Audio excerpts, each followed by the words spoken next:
आज बड़ा सौभाग्य है कि धुबरी में मुझे भी सब मीडिया बंधुओं से मिलने का मौका मिल रहा है।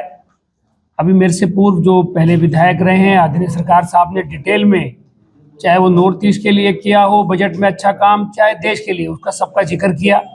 हमारे सम्मानित जिला अध्यक्ष, अन्य सभी पदाधिकारी भी यहाँ पर बैठे हैं।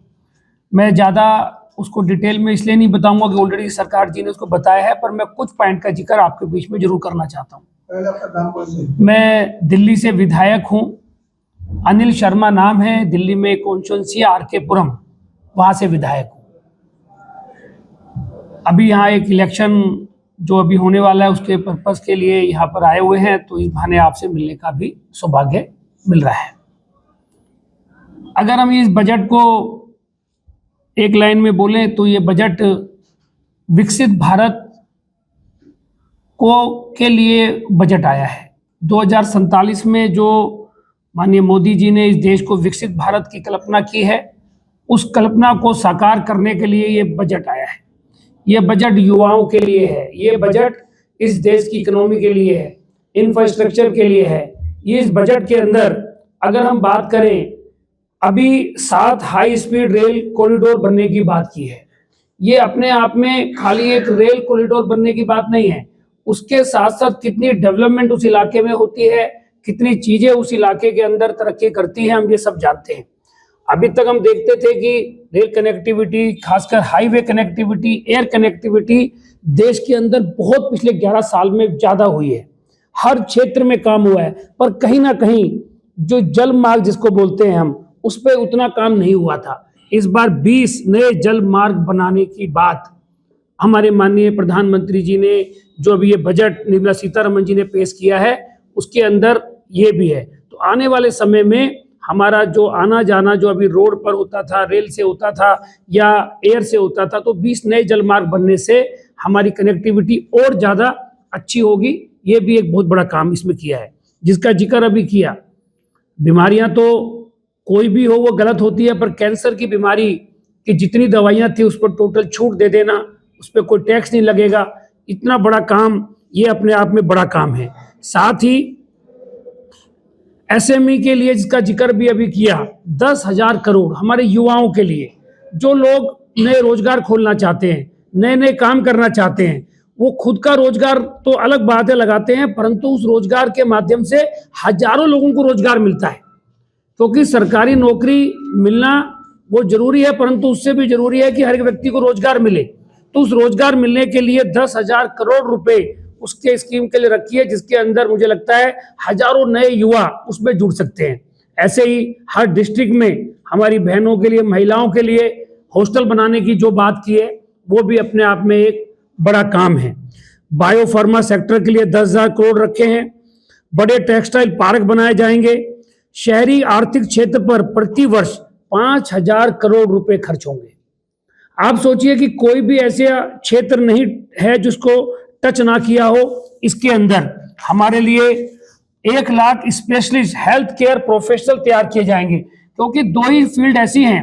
अगर एजुकेशन की बात की जाए तो 15,000 नए स्कूल खोलने की बात है, 500 नए कॉलेज खोलने की बात है। साथ ही हेल्थ केयर के लिए स्पेशलिस्ट जिनकी तैयारी की जाएगी, उनको लगातार तैयार किया जाएगा, जिससे कि हेल्थ के अंदर हमारे लिए कहीं भी कोई व्यक्ति को दिक्कत ना आए पूरे देश के अंदर।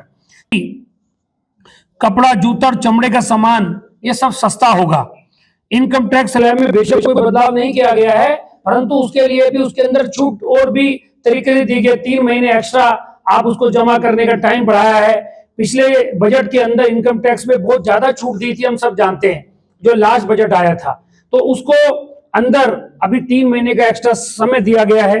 साथ ही जैसे मैंने बताया, गर्ल्स हॉस्टल का आपके सामने बताया, ऐसे बहुत सारी चीजें इसके अंदर की गई हैं। EV वाहन जिसका जिक्र भी अभी सरकार जी कर रहे थे, ये खाली एक EV वाहन की बात नहीं है, एनवायरमेंट में इससे बड़ा फर्क पड़ता है। उसके अंदर अगर हम जितना भी उसको इस्तेमाल करेंगे, उस पर जो हमारा सस्ता अगर होगा तो एनवायरमेंट से उसका फर्क पड़ेगा। खासकर हम दिल्ली से आते हैं, तो दिल्ली के अंदर एक बहुत बड़ा मुद्दा कहीं ना कहीं ये पोल्यूशन का चलता रहता है। वैसे तो दिल्ली के अलावा और देश में भी पूरा देश का ही मुद्दा है ये, परंतु दिल्ली में खासकर ये मुद्दा रहता है, तो उसका भी इससे बड़ा फायदा मिलेगा। और मुझे लगता है कि इसके अंदर जो पूर्वोत्तर का जिक्र किया गया, 5 राज्यों में बहुत सर्किट बनाए जाएंगे, वहां पर विकास होगा। जैसे पीछे हम देखते हैं हमारे मंदिरों में काफी जगह जगह पर विकास हुए हैं, ऐसी हमारी कल्चर जो हमारे से जुड़ा हुआ है उसके अंदर भी इसके अंदर काफी इस बार बजट रखा गया है। और डिफेंस जो अपने आप में एक बहुत जरूरी चीज है। हम देखते हैं कि हमारे पड़ोसी देश हो, कई बार उनसे जिस तरीके का पीछे रिलेशन रहा है हम सब जानते हैं, मैं नाम लेने की जरूरत नहीं है, आप सबको पता है। तो इसके लिए भी मैं बधाई देना चाहता हूं आदरणीय फाइनेंस मिनिस्टर निर्मला जी को और खासकर देश के माननीय प्रधानमंत्री जी को।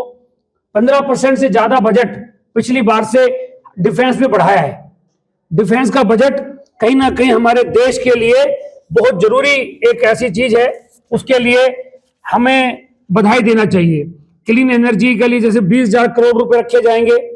जीडीपी का लक्ष्य जो पूरे अगर संसार को देखा जाए, पूरे वर्ल्ड को देखा जाए कि सबकी जीडीपी कहीं ना कहीं हिली हुई है, परंतु कोरोना के बाद से लगातार हमारी जीडीपी जो बढ़ रही है 7% से अधिक, जो विकसित देशों की से रहती है उससे भी अधिक हमारी जीडीपी रखने का लक्ष्य रखा गया है।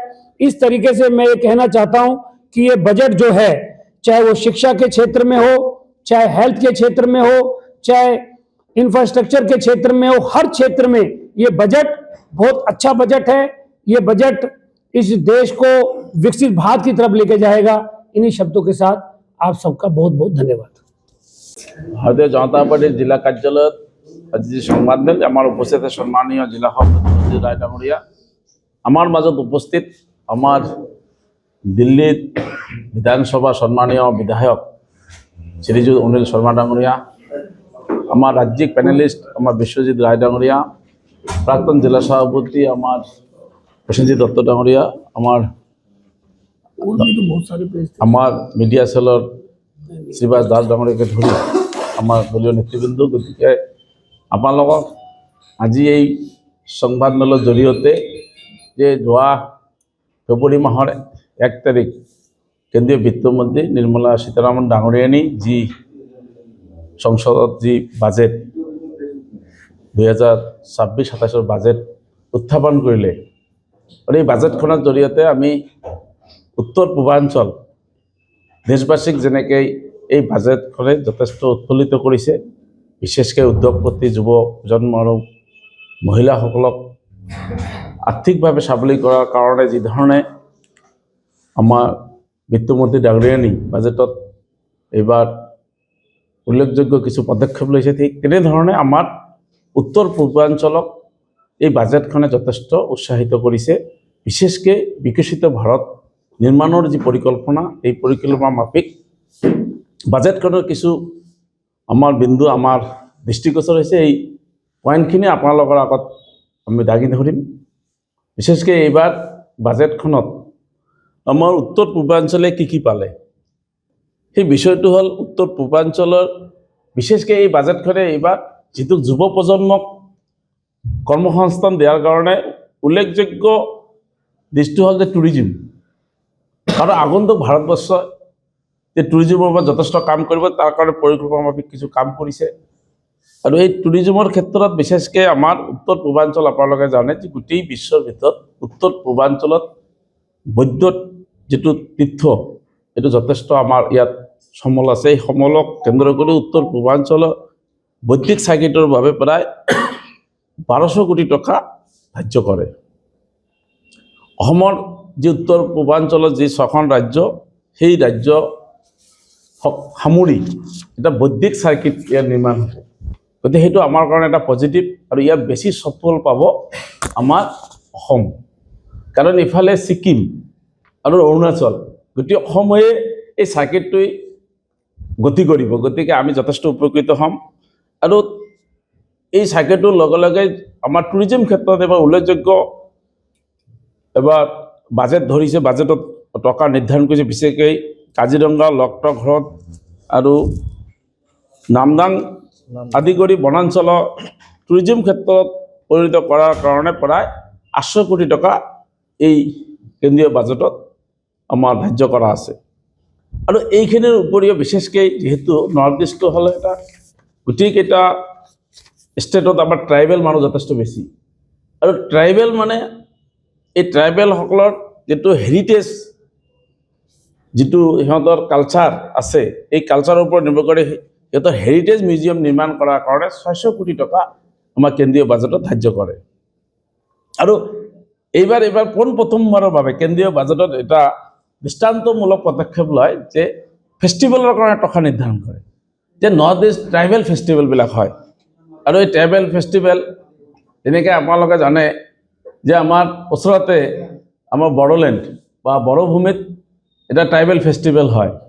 সেই ফেষ্টিভেলত মানে সিহঁতে নিজে বাজেটত কাম কৰে, কিন্তু এইবাৰ এটা কেন্দ্ৰীয়ভাৱে এই ফেষ্টিভেলত প্ৰায় 600 কোটি টকা নিৰ্ধাৰণ কৰা হয়।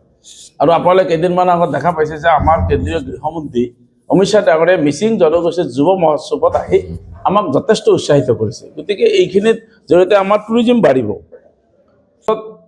বিশেষকৈ যাতায়াতৰ ক্ষেত্ৰত এটা ফলপ্ৰসূ এবাৰ পদক্ষেপ লৈছে, বিশেষকৈ ৰেল 7টা ৰেল কৰিডৰ নিৰ্মাণ হ'ব।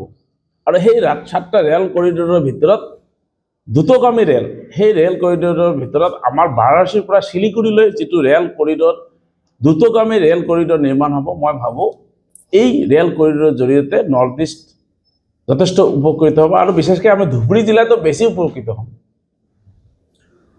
ঠিক তেনেধৰণে আমাৰ এইবাৰ কেন্দ্ৰীয় বাজেটত আমাৰ কেঞ্চাৰ ইনষ্টিটিউটৰ কাৰণে, কেঞ্চাৰ যিটো আপোনালোকে জানে যে ভাৰতবৰ্ষত চবতকৈ হায়েষ্ট কেঞ্চাৰ বেমাৰী নৰ্থ ইষ্টত, আৰু এইবাৰ প্ৰতিখন হস্পিটেলতে কেঞ্চাৰ টিউমাৰ চেণ্টাৰ নিৰ্মাণ কৰাৰ কাৰণে কেন্দ্ৰীয় চৰকাৰে পুঁজি নিৰ্ধাৰণ কৰিছে। গতিকে এই বিষয়টোৱে আমাৰ নৰ্থ ইষ্টত যথেষ্ট উপকৃত কৰিব। আৰু এইবাৰ নৰ্থ ইষ্টৰ কাৰণে প্ৰায় 4000 ইলেক্ট্ৰিক বাছ, আৰু এই ইলেক্ট্ৰিক বাছটোক আমাক ইফালে যাতায়াতৰ ক্ষেত্ৰত যেনেকৈ আমাক উপকৃত কৰিব, তেনেদৰে আমাৰ এনভাইৰনমেণ্ট ডেভেলপমেণ্ট কৰাৰ কাৰণে বা এনভাইৰনমেণ্ট যিটো পলিউশ্যনৰ বিপৰীতে কাম কৰাৰ কাৰণে আমাৰ এই 4000 ইলেক্ট্ৰিক বাছে কিন্তু আমাক যথেষ্ট সহায় কৰিব। গতিকে এই বাজেটত আমাৰ নৰ্থ ইষ্টক যথেষ্ট গুৰুত্ব দিছে যে পূৰ্বোদয় বুলি ৰাইজ অফ দ্য ইষ্ট যিটো ইনিচিয়েটিভ লৈছে, মই কেন্দ্ৰীয় চৰকাৰক ধন্যবাদ জ্ঞাপন কৰিছোঁ। বিশেষকৈ বন্দে ভাৰত শ্লিপাৰ যিটো ছাৰ্ভিচ, এইটো কামাখ্যা আৰু হাওড়াৰ যিটো ইতিমধ্যে ইনিগ্ৰেশ্যন হৈ গৈছে, আৰু যথেষ্ট এইবাৰ ৰেল বাজেট আমাক 10,000ৰো অধিক কোটি টকা ৰেল বাজেটত নিৰ্ধাৰণ কৰিছে নৰ্থ ইষ্ট ৰিজনৰ কাৰণে। আমাৰ ইণ্ডাষ্ট্ৰিয়েল কৰিডৰৰ ব্যৱস্থা, যিহেতু দুৰ্গাপুৰলৈ ইণ্ডাষ্ট্ৰিয়েল কৰিডৰ, গতিকে ইম্পেক্টটো আমাৰ নৰ্থ ইষ্টত আহিব। আমাৰ ছ'চিয়েল ষ্টেবিলিটি পেকেজ ঘোষণা কৰা হৈছে, আৰু আপোনালোকে জানে যে এইবাৰ কেন্দ্ৰীয় চৰকাৰে কাৰ্বি আলং যিটো অট'নমাছ কাউন্সিল, এগৰ পূৰ্বতে থকা টকাতকৈ বৃদ্ধি কৰি 200 কোটি টকা কৰে। BTCৰ আগতে পূৰ্বতে টকাত বৃদ্ধি কৰি প্ৰায় 156 কোটি টকা, ডিমা হাছাং আৰু আদিবাসীৰ কাৰণে 77 কোটি টকা নিৰ্ধাৰণ কৰি যথেষ্ট আমাক উপকৃত কৰে। গতিকে এই বাজেটখনে আমাক যথেষ্ট উৎসাহিত কৰিছে। আৰু চবতকৈ আৰু এটা বস্তু যে ফেশ্বন ডিজাইন ইনষ্টিটিউট নৰ্থ ইষ্টত এখন হ'ব। গতিকে এনেধৰণৰ কাম কৰিলে আগন্তুক দিনত যিটো আমাৰ পৰিকল্পনা আছে, আমাৰ বহুকেইটা ক্ষেত্ৰত, আমাৰ যাতায়াতৰ ক্ষেত্ৰতে এইবাৰ যথেষ্ট হৈছে। আৰু বিশেষ জলসম্পদ, যিহেতু আমাৰ জলসম্পদ মন্ত্ৰী আমাৰ অসমৰে, আজি তেখেতে 10,000 কোটি টকা কণ্টেণ্ট মেনুফেকচাৰ ইউনিট তৈয়াৰ কৰাৰ কাৰণে, আৰু সেইটোৰো আমি যথেষ্ট উপকৃত হওঁ। আপোনালোকে জানে যে জলপথ, যিটো ভাৰতবৰ্ষৰ জলপথ আছে, তাৰে প্ৰায় যথেষ্ট সংখ্যক জলপথ আমাৰ অসমত লগত জড়িত, আমাৰ ধুবুৰীৰ পৰা ডিব্ৰুগড়লৈ। গতিকে এই কামখিনি আগন্তুক দিনত আমাৰ যথেষ্ট উপকৃত হ'ব। আৰু যে প্ৰতিখন ডিষ্ট্ৰিক্টত আমাৰ গাৰ্লছ হোষ্টেল হ'ব, আৰু নিশ্চয় ধুবুৰীতো আমি পাম। গতিকে শিক্ষাৰ ক্ষেত্ৰত এইটো এটা উল্লেখযোগ্য ভূমিকা থাকিব বুলি মই আশা ৰাখিছোঁ। আৰু এই ধৰণৰ যি কামটো হ'ল যে আমাৰ লক্ষ্য আছে 2047 চন বিকশিত ভাৰতবৰ্ষৰ লক্ষ্যৰে যাতায়াতৰ ক্ষেত্ৰত, টুৰিজিম ক্ষেত্ৰত, স্বাস্থ্যৰ ক্ষেত্ৰত আজি কেঞ্চাৰৰ 17টা দৰৱত প্ৰাইচ যথেষ্ট কম কৰা হৈছে, আৰু বহু জীৱনদায়িনী ঔষধৰ দাম এইবাৰ এই বাজেটত কৰ্তন কৰিছে। এইখিনি আমাৰ সকলো ৰাইজক উপকৃত কৰিব।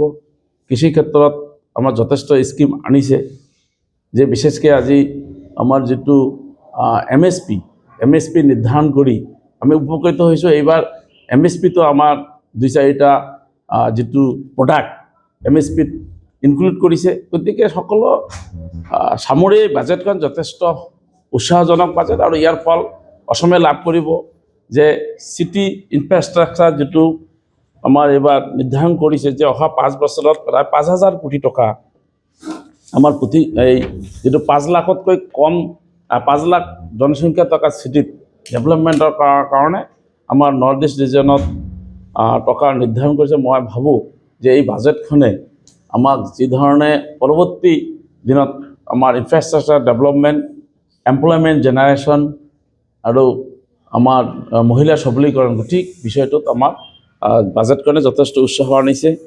নৰ্থ ইষ্ট আমাৰ বিশেষকৈ হেণ্ডলুম জনজাতিসকলৰ যিটো আমাৰ মানে নিজা পোচাক আৰু হেণ্ডলুমৰ জৰিয়তে বিশ্ব বজাৰত এই সমাদৃত কৰাৰ কাৰণে হেণ্ডলুম ক্লাষ্টাৰৰ জৰিয়তে যাতে আমাৰ জনগোষ্ঠীয় যিটো পোচাক সেই পোচাকখিনিত বিশ্ব বজাৰত আনিব পাৰে তাৰ কাৰণে প্ৰায় 500 কোটি টকা ধাৰ্য কৰা হয়।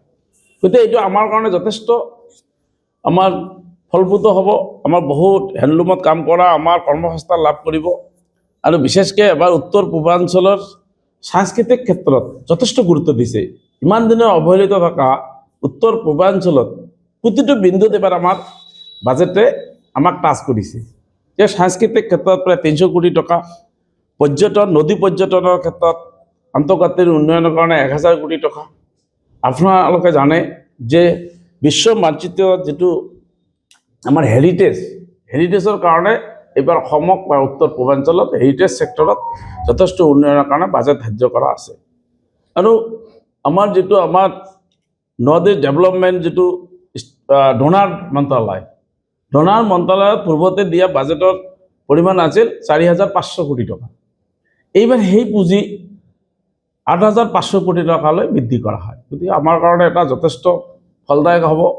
আৰু এইবাৰ বাজেটত যে আমাৰ যিটো ভাৰতবৰ্ষৰ যিটো চিকিৎসা পদ্ধতি আয়ুৰ্বেদিক চিকিৎসা পদ্ধতি, সেই আয়ুৰ্বেদিক চিকিৎসা পদ্ধতিত এইবাৰ 3খন এইমছৰ নিচিনা ইনষ্টিটিউট এইবাৰ ধাৰ্য কৰা হৈছে। গতিকে এতিয়া স্থান নিৰ্ধাৰণ হোৱা নাই, এইটো আমাৰ কাৰণে এটা শুভ লক্ষণ যে আমিও এনেধৰণৰ ইনষ্টিটিউট লাভ কৰাৰ এটা আশা ৰখা হৈছে। ঠিক তেনেদৰে ভাৰতবৰ্ষৰ মেণ্টেল হস্পিটেল 2খন মেণ্টেল হস্পিটেল ইনষ্টিটিউটলৈ পৰ্যালোচনা কৰাৰ কাৰণে এবাৰ বাজেটত প্ৰায় 500 কোটিৰো অধিক টকা নিৰ্ধাৰণ কৰে। তাৰে এখন ৰাঁচী আৰু এখন আমাৰ তেজপুৰ মেণ্টেল হস্পিটেল, এইটো মেণ্টেল ইনষ্টিটিউটলৈ পৰিৱৰ্তন কৰাৰ কাৰণে বাজেটত পুঁজি নিৰ্ধাৰণ কৰিছে।